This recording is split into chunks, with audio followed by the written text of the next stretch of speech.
অনেক দিন ধরেই ভাবছিলাম যে নৈহাটি বড়মার কাছে আসব, কিন্তু সবসময় ভাবলেই তো সেটা হয় না, চাইলেই তো সেটা হবে না। যতক্ষণ না বড়মা ডাকবে ততক্ষণ কিন্তু আমরা কেউই আসতে পারবো না। অবশেষে কিন্তু আজকে এসেছি। আসলে আসার ইচ্ছা ছিল অনেক আগেই, কিন্তু মেয়ের শরীর হঠাৎ করে খারাপ হওয়াতে আমরা আসতে পারিনি। আসলে আমার মেয়েরই বিশেষ করে আসার ভীষণ ইচ্ছে ছিল, জানো তো। আমার মেয়ে চেয়েছিল যে বড়মাকে কাছ থেকে দেখবে, তাই সবসময় তো ফোনে ছবিতে দেখে, তাই বলেছিল বড়মাকে কাছ থেকে দেখবে। আর ও কতটা খুশি হয়েছে এসে সেটা তো তোমরা দেখেই বুঝতে পারছো। আর জানো তো এখন সিস্টেমটা ভীষণই ভালো করেছে।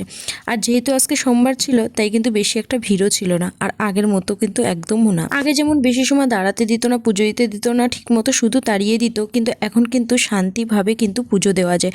আমাদের ডালাটা নিয়ে ঠাকুরমশাই এখন পুজো করছিল। আর জানো তো আজকে কিন্তু অনেকটা সময় নিয়ে আমরা ভেতরে ছিলাম, অনেকটা সময় কিন্তু এখানে কাটিয়েছি, ভীষণ ভালো লাগছিল। জানো তো মনে যত দুঃখ কষ্ট যাই থাকুক না কেন, বড়মার কাছে আসলে না সব দুঃখ কষ্ট যেন কোথায় হারিয়ে যায়। আর এইদিকে দেখো আমি সবার মাথায় ফুল ছুঁয়ে দিচ্ছিলাম, আর আমার মেয়ে কিন্তু আমার মাথাতে ফুল ছুঁয়ে দিচ্ছিল। ওর কিন্তু এই জিনিসটি আমার ভীষণ ভালো লেগেছে। আর বড়মার কাছে আসলে কিন্তু মন এমনিতেই ভালো হয়ে যায়। পাশের মন্দিরেও কিন্তু আমরা একটু প্রণাম করে নিলাম, আর তারপরে ফিরবো বাড়ির উদ্দেশ্যে। অনেকটা সময় কাটিয়েছিলাম, যেহেতু বাইকে গেছিলাম তাই একটু ভয় লাগছিল বৃষ্টি হলে কি করব। তবে বড়মার আশীর্বাদে কিন্তু আমাদের ভাগ্যটা ভালোই ছিল, বৃষ্টি